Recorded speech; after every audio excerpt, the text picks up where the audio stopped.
सीमा पर सेना देश की सुरक्षा करती है, लेकिन आर्थिक मोर्चे पर आत्मनिर्भरता ही सबसे बड़ी ताकत बनती है। अब भारत ने ऐसा रोड मैप तैयार किया है जो सिर्फ आयात घटाने का नहीं बल्कि दुनिया की सप्लाई चेन में अपनी ताकत बढ़ाने का भी संकेत देता है। कैसे, जानेंगे इस रिपोर्ट में। नमस्कार, आप देख रहे हैं आपका अपना न्यूज चैनल सत्य सर्वोच्च न्यूज और मैं हूं सोम।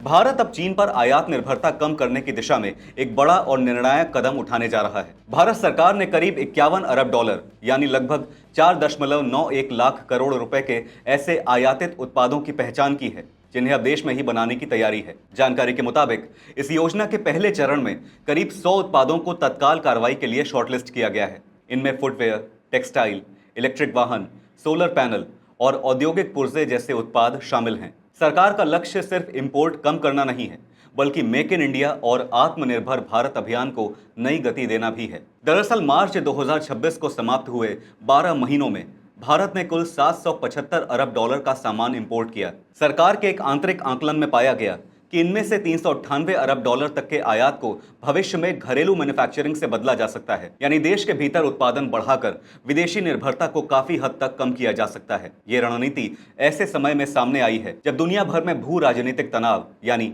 जियोपॉलिटिकल टेंशन और सप्लाई चेन से जुड़े जोखिम लगातार बढ़ रहे हैं। ऐसे में भारत अपनी औद्योगिक क्षमता मजबूत कर आर्थिक सुरक्षा को नई ताकत देना चाहता है। सरकारी सूत्रों के मुताबिक जिन उत्पादों को प्राथमिकता दी गई है उनका चयन कई आधारों पर हुआ है। इनमें आर्थिक महत्व, चीन जैसे बड़े सप्लायर पर निर्भरता कम करना और इंसेंटिव और सब्सिडी के जरिए लागत को वैश्विक स्तर पर प्रतिस्पर्धी बनाना शामिल है।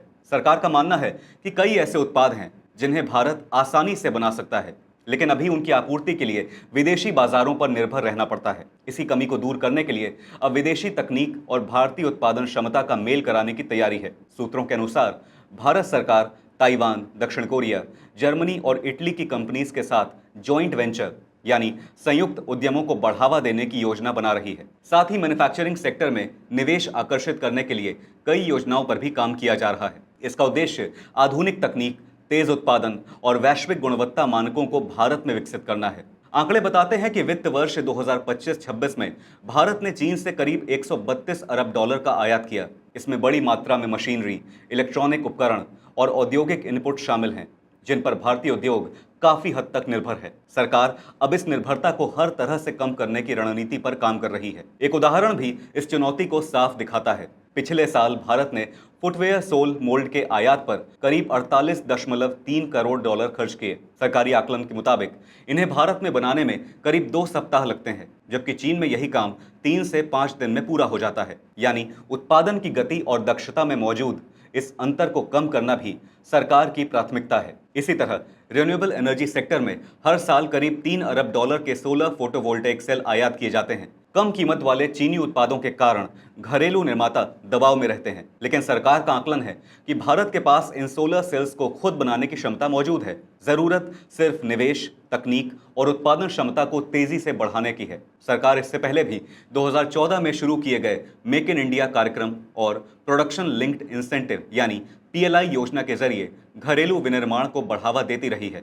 अब 51 अरब डॉलर के आयात को देश में ही बनाने की ये नई रणनीति उसी अभियान का अगला बड़ा चरण मानी जा रही है। अगर ये योजना तय समय पर सफल होती है तो इससे न सिर्फ चीन पर आयात निर्भरता घटेगी, बल्कि भारत में निवेश, रोजगार, तकनीक और मैन्युफैक्चरिंग क्षमता चारों क्षेत्रों को बड़ा बढ़ावा मिलने की उम्मीद है। यानी संदेश साफ है, भारत अब सिर्फ दुनिया का बड़ा बाजार नहीं बल्कि दुनिया का बड़ा मैन्युफैक्चरिंग हब बनने की दिशा में भी तेजी से कदम बढ़ा रहा है। आपकी इस मामले पर क्या राय है, हमें जरूर बताइएगा।